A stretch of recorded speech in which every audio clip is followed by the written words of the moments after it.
Lah, Assalamualaikum warahmatullahi wabarakatuh. Selamat malam, selamat datang kembali di Rumah Aspirasi Teguh Nasirwan. Malam ini kita sudah bersama Bang Robi Oktavio. Beliau ini seorang perantau di Kabupaten Lebong. Kembali lagi di Kabupaten Lebong sudah 4 tahun. Beliau selama 4 tahun ini berkesibukan mengikuti lembaga swadaya masyarakat, ya Bang? Iya, betul. Juga mengikuti beberapa media, Betul. dan juga bergabung di partai dan mengikuti calon legislatif kemarin di Partai Berkarya, ya Bang. Di Partai Berkarya. Dan sekarang Rumah Aspirasi Teguh Nasirwan mengangkat tema yaitu menciptakan pilkada damai demi terwujudnya Lebong Darussalam. Nah, Bang Robi ini sekarang menjadi ketua dari tim sayap. Betul. Sahabat Tegas Bersatu. Ya, kita mulai dari terciptanya Sahabat Tegas Bersatu ini dimulai dari mana, tuan? Ya, terima kasih. Assalamualaikum warahmatullahi wabarakatuh. Selamat malam buat sahabat dunia maya di Teguh Bersatu, sahabat Teguh dan Nasirwan, Teguh Nasirwan. Sebelumnya saya memperkenalkan diri, nama saya Robi Oktavio. Saya memang asli dari Lebong, tepatnya di Bingin Kuning, Talanglea, Desa Talanglea. Benar apa yang dikatakan tadi, saya di Lebong ini baru 4 tahun. Berawal dari munculnya Sahabat Tegas Bersatu. Baru 4 tahun di Lebong lagi, Bang. Sebelumnya kan merantau. Oh iya, betul. Mulai dari kapan merantau? Saya merantau itu mulai dari tahun 93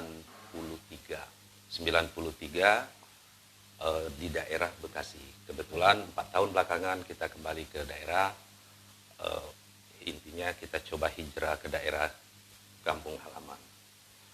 Baik, saya lanjutkan tadi latar belakang dari berdirinya Sahabat Tegas Bersatu itu berawal dari perkenalan saya dengan bakal calon kandidat waktu itu. Hasil diskusi panjang, kita ngobrol panjang, dan ada sedikit yang membuat saya jadi tertarik terhadap figur dari Pak Teguh Raharjo itu sendiri, yang notabene beliau sekarang maju sebagai kontestasi politik di kandidat nomor 4 dengan jargon kita tegas. Saya melihat, mempelajari dari awal itu dari karakter beliau. Betul, saya berkomunikasi dengan beliau tidak terlalu lama, tapi saya bisa memahami dari karakter beliau. Saya lihat beliau cukup mampu untuk maju ke kontestasi pilkada di Kabupaten. Jauh sebelum pencalonan, apa sebelum pencalonan ini? Pas menjelang pencalonan, beliau waktu itu masih menjabat sebagai Wakil Ketua 1 DPRD Kabupaten Lebong dari Partai Nasdem. Setelah Pileg? Iya, betul. Kebetulan saya berkunjung di tempat beliau, kita komunikasi panjang lebar tentang seperti apa Lebong ini yang harus dikemas, dikembangkan ke depan. Dan dalam pembicaraan, diskusi saya dengan beliau, saya melihat ada ketertarikan dari sisi figur beliau, pengalaman beliau, dan sebagainya. Saya lihat, oh ini cukup baik untuk kita coba. Dan saya menawarkan diri, saya bergabung, dan saya membentuk komunitas. Komunitas ini harapannya karena melihat adanya faktor suku kita di Lebong ini bukan sepenuhnya suku Rejang. Artinya sebelum ingin mencalonkan diri, Bang Robi sendiri berbicara dengan kandidat ini juga membahas soal Lebong saat ini. Betul. Tapi itu bahasan kita cukup ringan. Hanya saya melihat dari karakter beliau. Saya tertarik dari sisi figur beliau, dari sosial kemasyarakatan beliau, pergaulan beliau, dari sejarah perjalanan hidup beliau, bagaimana beliau berkarir. Artinya saya melihat ada satu sisi yang bisa menarik perhatian saya terhadap sosok Bapak Teguh Raharjo ini. Beliau orangnya inovatif dan sebagai inspirasi bagi kaum muda di Lebong, dan beliau berpikir sangat low profile, artinya jauh berkembang ke depan. Itu yang saya lihat. Saya banyak mimpi-mimpi yang memang sebelum pencalonan pun, baru rencana pencalonan sudah dipikirkan matang oleh beliau. Iya, sempat beliau juga menceritakan bahwa ada hasil dari pemikiran beliau, sudah menerbitkan, sudah menciptakan suatu produk hukum untuk di Kabupaten Lebong. Selama menjadi anggota dewan. Betul. Beliau waktu itu masih menjadi ketua anggota dewan DPRD Kabupaten Lebong. Beliau sempat bercerita betapa Kabupaten Lebong ini butuh pengembangan potensi kita, sumber daya alam kita cukup. Nah sekarang kan sudah itu nih Bang. Ya. Sekarang ini sudah terbentuk lah Sahabat Tegas Bersatu ini. Ya. Nah, saya melihat Sahabat Tegas Bersatu ini diketuai oleh Abang. Ya, betul. Dan lambangnya pun ada 7 tangan bergandengan tuh Bang, dengan warna yang berbeda. Ya. Apa arti dari lambang itu? Pada awalnya saya melihat karena maaf dari Pak Teguh ini tidak asli sebenarnya Lebong. Beliau ada turunan dari suku luar dari Lebong. Tapi yang menarik diri ini saya, secara pribadi saya membuat suatu inspirasi. Kita membentuk ini suatu universal.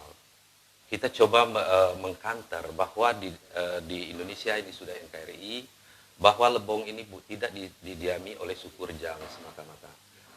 Makanya saya buat bentuk lingkaran tangan bergandengan tangan dengan warna-warni. Itu adalah sebuah simbol bahwa di Kabupaten Lebong ini yang notabene suku Rejang aslinya, tapi suku Rejang ini sudah sangat beradab, sudah sangat terbuka, bahkan jauh sebelum zaman kita merdeka. Zaman nenek moyang kita pun di Kabupaten Lebong ini sudah nenek moyang kita sudah welcome terhadap suku-suku luar. Mereka bisa hidup berdampingan.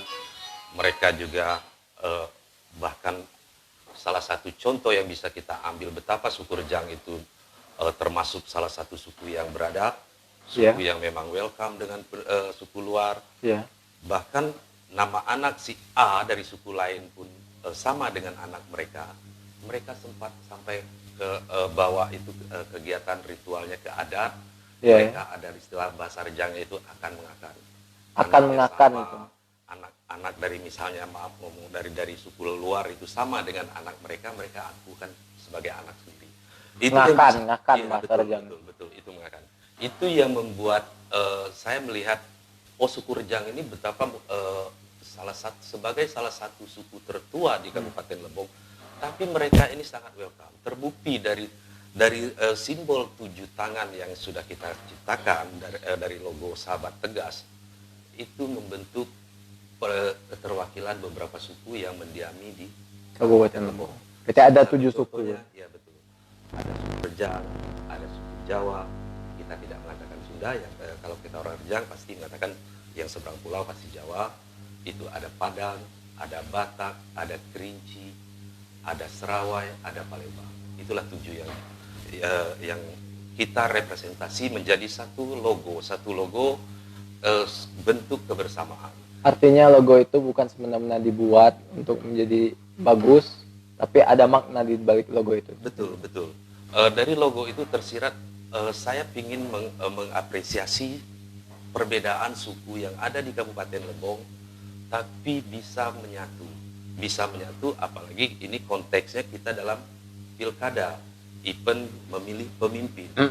Kita bukan memilih lagi mengkotak-kotakan ada unsur sara, suku dan sebagainya. Nah, itu yang bisa kita ambil bahwa hari ini kita mencoba dalam memilih pemimpin ini, Bang. Betul. Sekarang kan sudah kontestasi pilkada dan juga Sahabat Tegas sendiri itu dibentuk untuk mendukung salah satu paslon ini. Betul. Apa yang menjadi sudut pandang dalam memilih pemimpin? Dari sudut pandang kita memilih pemimpin, kita ulas sedikit ke belakang. Kita membentuk suatu barisan komunitas Sahabat Tegas Bersatu ini dengan harapan ini universal, tidak membeda-bedakan, tidak mengkotak-kotakan, tapi pure kita melihat adanya kesamaan visi misi ke depan bahwa Lebong kita memilih pemimpin benar-benar pemimpin yang siap menyelesaikan tantangan permasalahan yang ada di Lebong. Bahkan kita hari ini sudah 4 kali event pilkada. Iya. Komunitas Sahabat Tegas itu di berbagai latar belakang kita bisa masuk.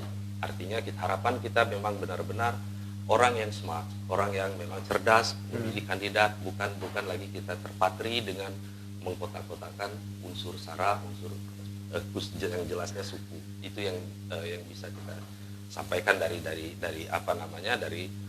dibentuknya Sahabat Tegas, komunitas Sahabat Tegas. Oke, balik masalah pandangan kita memilih pemimpin. Mengapa kita jatuh ke kandidat nomor 4, Pak Teguh dan Pak Nasirwan Toha, yang jargonnya Tegas, Teguh, Nasirwan. Kita melihat runutan, kita juga tidak buta-buta banget untuk memilih kandidat. Kita lihat runutan secara profil kandidat kita, baik Pak Teguh kita tahu sendiri latar belakang beliau, memang beliau bergerak dari nol. Kalau boleh kita katakan sekarang beliau bergerak dari zero to hero bagi kita. Ya, karena beliau memang benar-benar dari masyarakat biasa. Beliau sudah melalui proses hidupnya. Artinya begitu dalamnya mengenal sosok kandidat. Saya secara pribadi belum terlalu jauh mengenal kandidat, tapi saya banyak mendengar dari pengalaman orang yang sudah cukup lama dengan kandidat. Justru disitulah yang membuat saya tertarik, dan setelah kita cek, kita research, kita lihat beliau grafiknya terus naik, dan beliau bersosialisasi cukup baik, beliau merakyat bahasanya. Iya, betul. Sosialisasi beliau sangat baik, beliau punya pengalaman yang sangat baik, khusus pernah 2 kali menjadi ketua tim pemenangan bupati sebelumnya di Lebong. Beliau juga mencalonkan diri sebagai wakil rakyat melalui Partai Nasdem. Beliau 2 kali juga dengan hasil yang sangat memuaskan. Dan begitu juga dengan Pak Nasirwan. Pak Nasirwan adalah salah satu tokoh sentral bagi kita. Kita tidak bisa pungkiri karena Pak Nasirwan salah satu mantan wakil bupati Kabupaten Lebong periode pertama. Beliau juga pernah meniti karir di DPR RI. Beliau juga sebagai ketua partai, beliau juga secara religius, orangnya sangat religius. Artinya mental yang seperti ini yang harapan kita sebagai secara wawasan beliau ini sangat betul. Ini yang coba kita ajak masyarakat untuk berpikir secara dewasa bahwa Lebong ini harus berkembang, harus maju, karena Lebong ini milik kita. Itu salah satu pandangan kita melihat untuk sosok pemimpin. Saya butuh orang yang tepat lah. Betul, sangat tepat. Apakah Tegas ini sangat tepat untuk menjadi pemimpin Lebong saat ini? Kalau kita lihat, tidak bisa kita pungkiri berdasar proses pengalaman beliau, profil kandidat kita baik Pak Teguh maupun Pak Nasirwan, dengan perjalanan hidup mereka, kita tidak bisa pungkiri. Dan saya secara pribadi sebagai orang yang hari ini ikut memperjuangkan beliau untuk maju, untuk memenangkan di kontestasi ini, berharap dan memang kita lihat program yang mereka tawarkan untuk masyarakat tidak muluk-muluk, tapi memang ini program yang real, yang vital, yang harus diselesaikan oleh pemerintah, kehadiran pemerintah. Di jargon Tegas itu menawarkan Lebong Darussalam. Sebelum kita ke Lebong Darussalam, ciptakan pilkada damai demi terwujudnya Lebong Darussalam. Menciptakan pilkada damai ini seperti apa menurut? Kenapa pentingnya pilkada damai?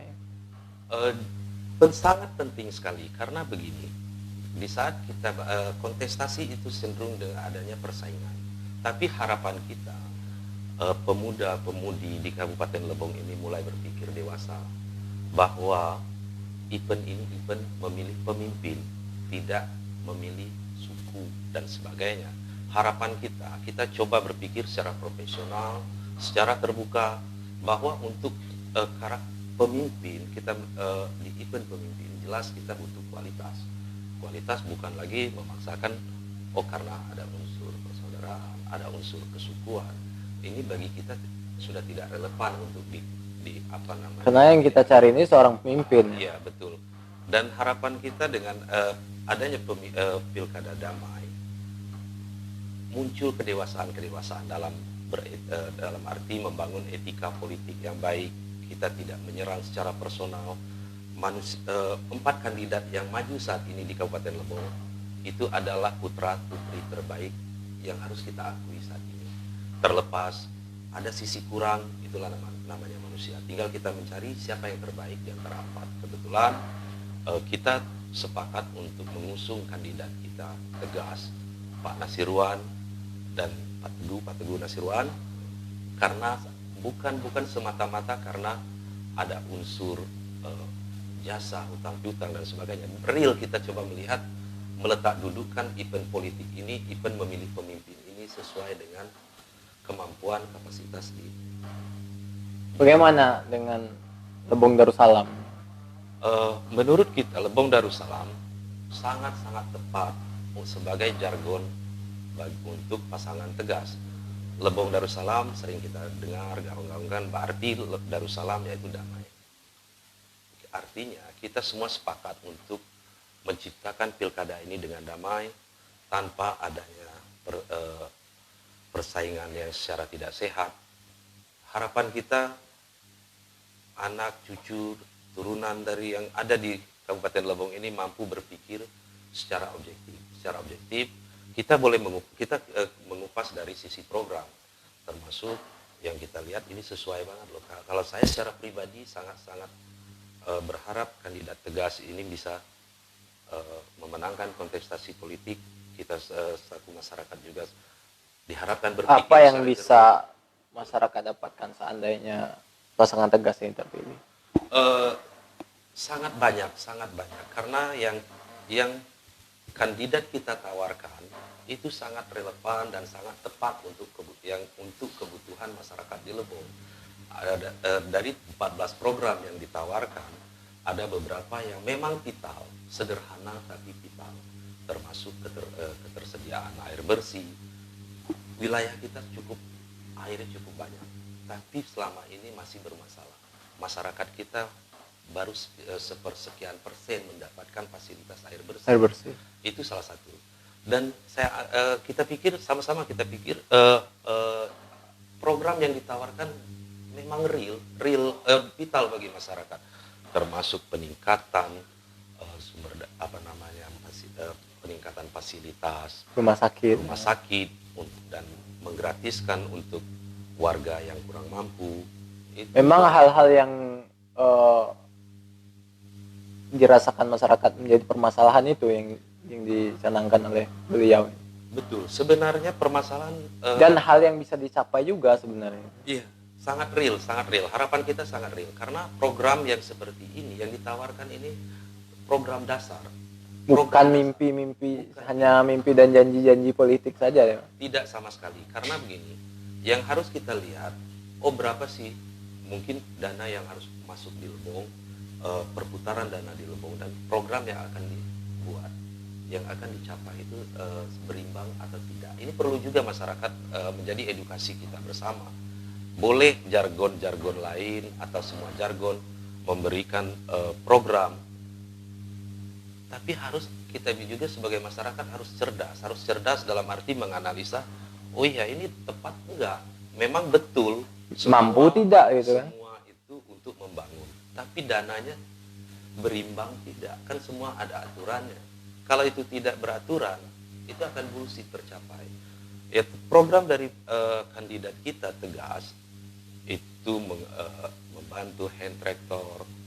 Itu salah satu program yang penunjang bagi masyarakat kita, petani kita. Terus irigasi, itu memang vital untuk masyarakat kita. Karena apa? Daerah kita ini boleh dikatakan mampu menjadi swasembada pangan. Tapi ternyata kita masih belum bisa karena permasalahan kita masih banyak di infrastruktur. Ini yang harus menjadi program dasar infrastruktur yang tepat sasaran. Ini yang harus diselesaikan oleh pemerintah, oleh seorang pemimpin. Kita tidak bermimpi jauh-jauh harus menempuh 4G dan sebagainya, IT yang terlalu tinggi, karena kita ini masih daerah. Bukan berarti kita pesimis untuk kita berkembang lebih jauh. Karena gini, kita tahu di Lebong banyak program yang harus kita selesaikan. Bidang-bidang perkebunan, pertanian, hal-hal seperti inilah yang bisa menaikkan taraf hidup masyarakat. Di saat pemerintah mampu menyelesaikan ini, insya Allah daya saing, kesejahteraan, mandiri itu pasti bisa kita capai sesuai dengan jargon Darussalam tadi. Itu harapan kita. Artinya memang semua program yang dicanangkan Tegas ini bukan hanyalah janji-janji politik yang memang harusnya diabaikan oleh masyarakat. Kan biasanya kalau pilkada ini memang banyak lah hal-hal manis yang bisa diucapkan tanpa dipikirkan nantinya bakal tercapai atau tidak. Apakah sudah diperhitungkan untuk pencapaian jika terpilih gitu? Iya, betul. Ini yang menurut kita program yang ditawarkan sangat relevan dan sangat tepat untuk masyarakat kita yang ada di Kabupaten Lebong. Masyarakat kita ada di sisi bidang pertambangan, beliau akan membantu proses mungkin regulasi dari pertambangan rakyat itu akan ditingkatkan. Terus juga usaha-usaha kecil menengah, industri kreatif. Terus kita juga punya banyak potensi wisata yang belum tergarap. Saya pikir itu bukan hal yang mustahil yang tidak bisa dicapai, dan masyarakat pun harus mulai berpikir kita ini realis, kita harus mulai realistis. Tidak mungkin kita membangun mall, belum mungkin untuk saat ini kita membangun mall kalau memang untuk perekonomian masyarakat kita belum berkembang secara baik. Salah satu lagi kita dengar ada program memberi bantuan untuk peternakan bibit. Memang tepat, kita di Lebong ini masuk daerah pertanian, tapi peternakan kita masih sangat rendah. Terus juga kita notabene daerah perikanan, tapi sistem perikanan kita untuk pembibitan dan sebagainya bahkan sampai pemasaran pun masih kurang. Iya, betul. Ini yang perlu didorong untuk kandidat kita terus mengeksplor, dan harapan saya secara pribadi, masyarakat harus mulai lebih cerdas untuk memilih kandidat yang memang tepat sesuai dengan situasi, kondisi, karena kita tidak boleh lagi memilih pemimpin asal-asalan, maaf, yang notabene coba-coba, karena Lebong ini sudah menuju 20 tahun, artinya dalam usia remaja. Artinya permasalahan di Kabupaten Lebong ini sudah cukup kompleks. Ini harus kita hati-hati. Kita harus siap untuk sebagai pemilih di Kabupaten Lebong. Harapan kita jadilah pemilih cerdas dalam memilih pemimpin yang berkualitas. Harapan kita kami tetap merespon, mengajak, ayo sama-sama kita mendukung kandidat kita nomor 4, Tegas, pemilih cerdas. Harapan kita pilih Tegas. Terakhir nih Bang, closing statement dari Bang Robi sendiri. Oke, terima kasih. Harapan kita dengan kontestasi politik ini tidak menjadikan kita pecah dalam arti adanya persaingan yang tidak sehat. Kita berpikir dewasa bahwa ini diberikan sebagai pendewasaan kita memilih kandidat yang sesuai dengan harapan kita dengan pemilu kada ini yang damai. Kita mencoba menjauhkan namanya ujaran kebencian. Saya sangat menghormati kandidat-kandidat lain, mereka juga punya visi misi baik, tapi terlepas baik, tinggal kita masyarakat harus berpikir cerdas. Apapun bentuknya, Lebong ini milik kita. Jangan golput. Gunakan hak suara dengan baik. Bertanggung jawab. One vote for future. Menuju Lebong Darussalam. Baiklah, terima kasih. Terima kasih Bang Robi untuk malam ini. Saya moderator. Sudah selesai kita berbicara singkat dengan Bung Robi, Ketua sahabat tegas bersatu. Terima kasih. Saya sebagai moderator mohon maaf atas segala kekurangan. Kepada Tuhan saya mohon ampun. Ingat 9 Desember pilihan tepat nomor 4. Tegas menuju Lebong Darussalam. Selamat malam. Wassalamualaikum warahmatullahi wabarakatuh.